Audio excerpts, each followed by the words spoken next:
Well, you join me here today on quite an old gravel pit. Now, the reason I've chose this venue is because today we're going to be doing wobble deadbaits.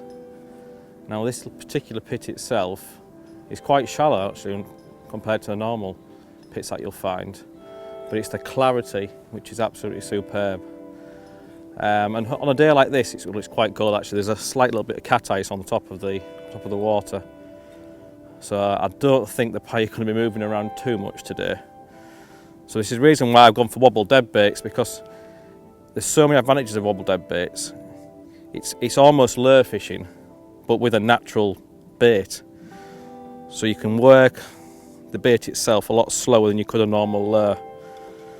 And obviously it's got the natural scent, the look itself, and you can stop your deadbait in the margins like I'm doing here and just leave it for a few seconds, because normally you'll find if one has been following the deadbait in, you'll start probably just to see a pike's head emerge. And normally, if they are following it in, they will take it and hoover it up right in front of you, which is really exciting. So the plan today is to fish this one first, but on this complex there's a fair few pits, so we'll move down throughout the day. There's got some good big pike in this one, but a few of them have got some, quite a lot of smaller jacks, which will offer good sport for us. And we'll go through the tactics, the rigs that I use, and hopefully you can use them and try and catch some pike yourself and wobble deadbaits.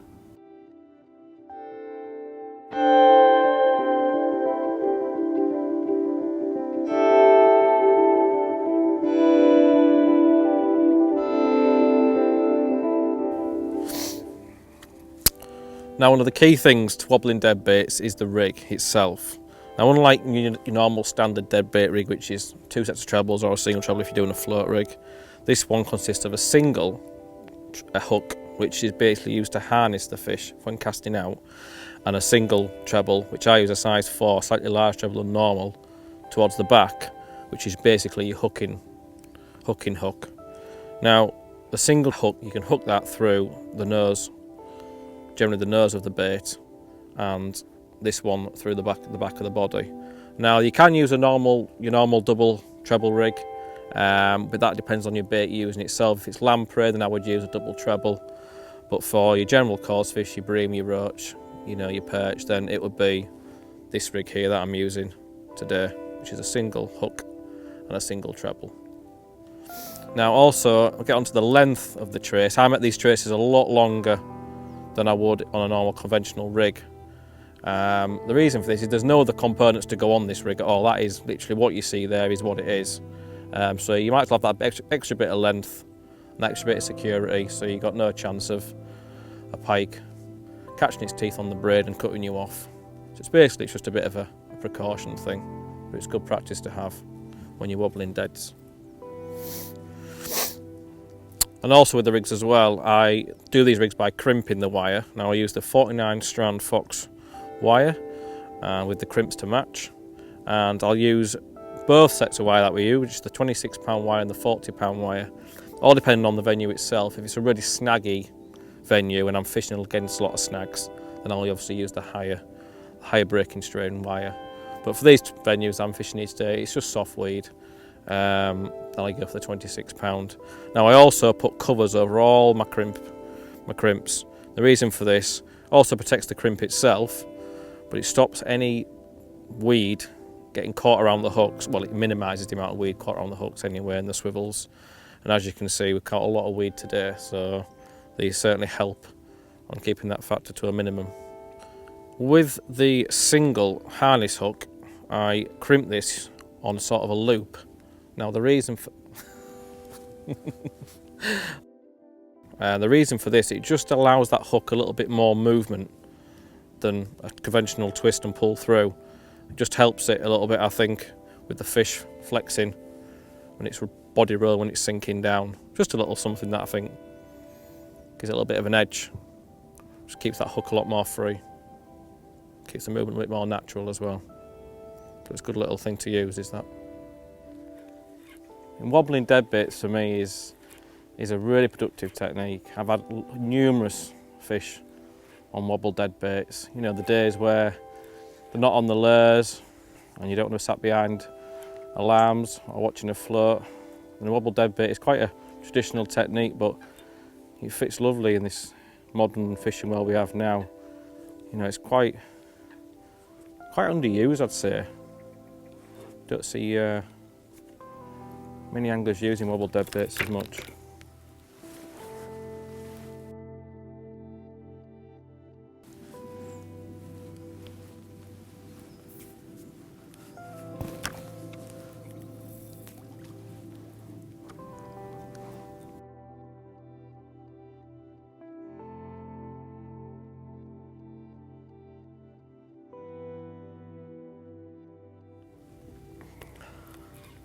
As you can see, I've just moved around to this bay now.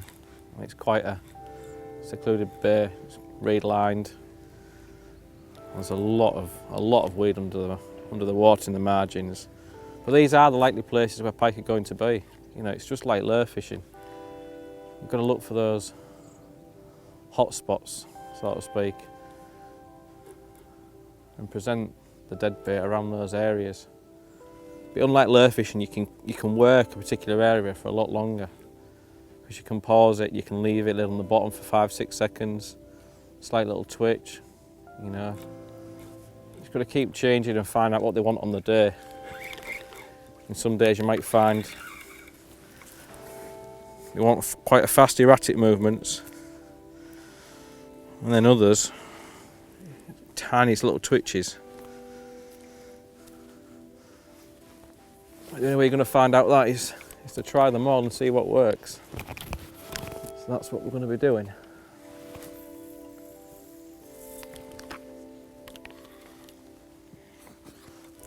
We're just then at the back of the bait, towards the end of the tree, I saw a boil.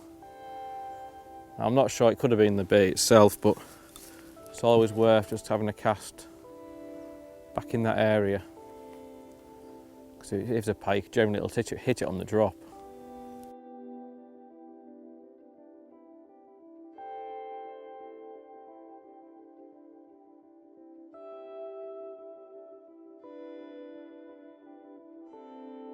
That was definitely a fish. Just gonna let it flutter there.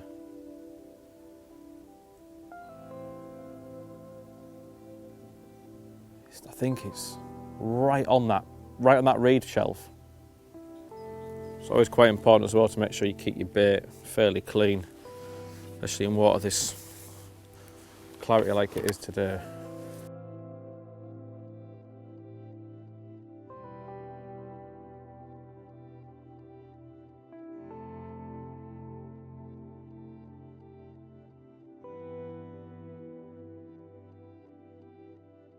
Just casted that out now.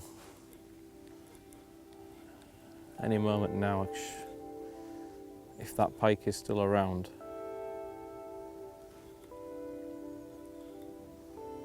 I'll have to get a little tap on the rod tip, or if it really wants it, the rod pulled out of my hands, I hope.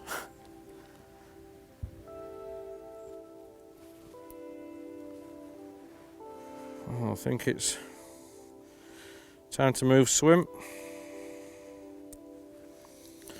See if we can find them. Right, so now we've talked about the rig and how we make the rig. Now I'm going to show you how I would use this rig on my 3 favourite baits. Now, the 3 favourite baits that I tend to use for wobble deadbait is a bream, a roach and a lamprey. Now, for the bream and the roach, you would generally hook the harness hook through the roach's head like that, for the bottom and the top bit together, and you can either hook it down the mid flank, or what I like to do is to put a slight little kink in the fish like so, and then bury the hook in. Now the reason for this is that it makes the bait go like that. Now this, once you've cast it out and it's sinking, this helps it by fluttering all the way down through the water layers, and this is when you normally get the hit.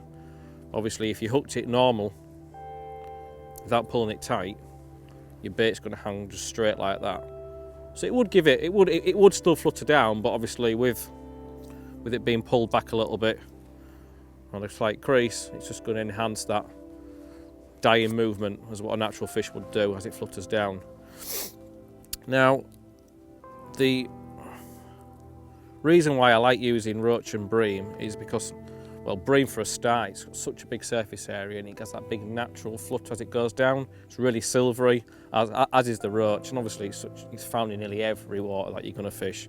It's a bream and a roach, so it's really natural. It's not going to look quite suspicious to the pike at all. And then the other one I like to use is the lamprey. But with the lamprey, I will use a double treble rig, because obviously I don't need a single harness hook. And with it being such a longer bait, you can afford to use the trebles a little bit further back for a better hold. It's got tough skin as well, which is really good. It's like a big natural curly tail lure, really. It's the closest thing you're going to get for a natural. I just tend to hook it on, chop the head off, hook them on, and you can just twitch them, straight retrieve. The action on them is absolutely fantastic, irresistible to a pike. But yeah, like again, and also it's representing an eel end of the day, and eels are in nearly all the waters with fish as well. But yeah, they're my three go-to baits for wobble dead baiting. It's brilliant baits to use. I've just moved swims, I've had a couple of casts, and I think I've just seen a pike just sit off behind the bait as I was retrieving it. So I'm hopefully, either this cast or the next couple of casts, might trip the pike up into striking. Now it's that clear, this pit. I can see my bait 2 rod lengths off the bank. It's only about 4 or 5 feet deep. The clarity is absolutely amazing. So for this technique, you couldn't ask for any better water, really. I'm literally just twitching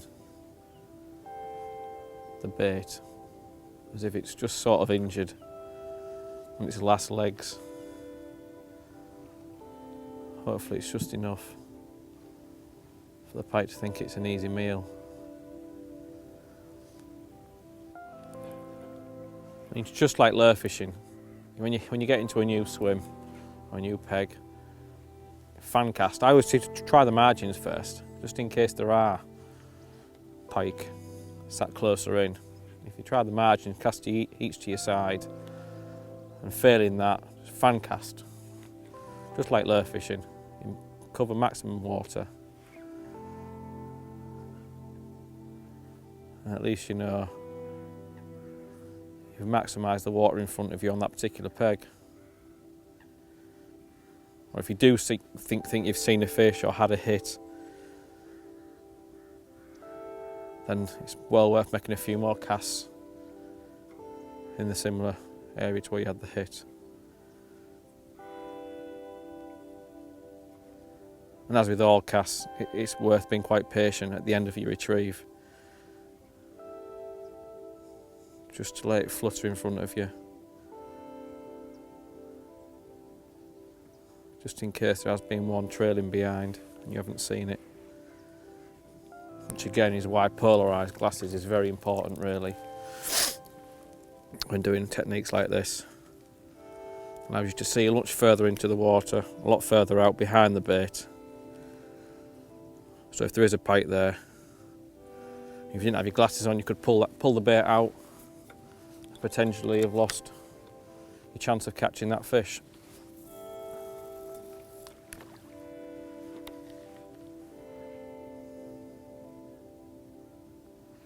Have one more cast here, I think, and then move on to another swim.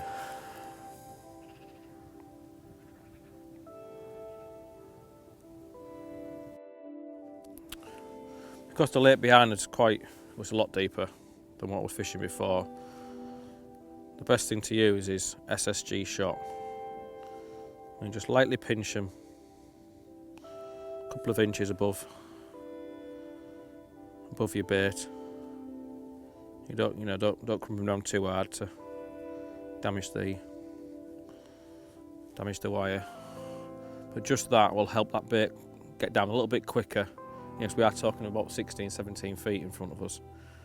So it just helps it go down a little bit quicker. And I should stay in contact with the bait in that depth of water as well. Let's give it a go.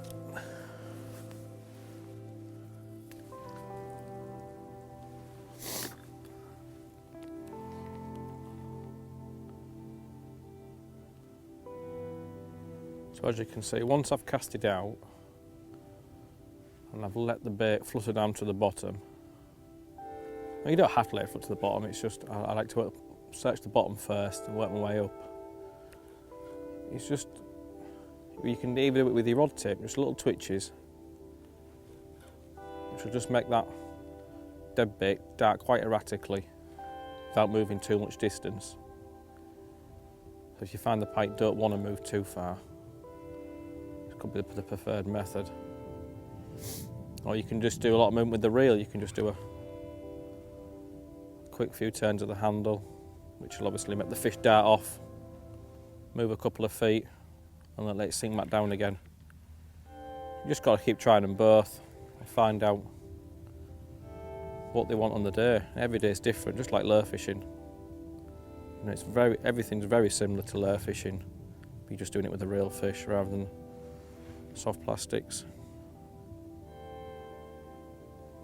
Again, just when it comes under your feet, just be quite patient with it. Little twitches, just in case something else followed it in. And in this particular peg, I've got a tree to my right, which is perfect cover for them. So I could quite easily get a take just under the rod tip. You know, I can't see my bait this time. It's a lot deeper here. But I know from over there what the bait's doing when I'm twitching the rod tip.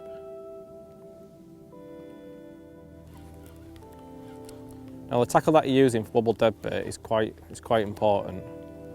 Today I'm using the Fox Predator 10 foot, which is a 3 pound test curve rod.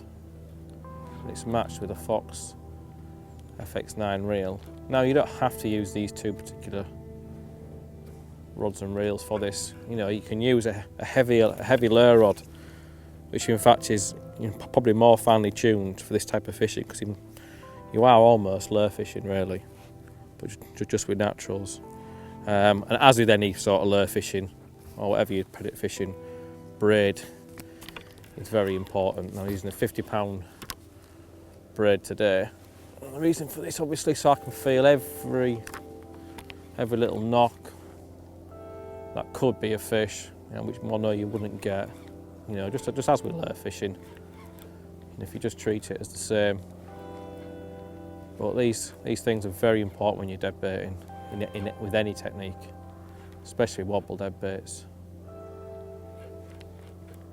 You want something that's comfortable as well. If you're doing this all day, then you want to be fishing comfortable, because you'll always find that you'll fish a lot better yourself as well.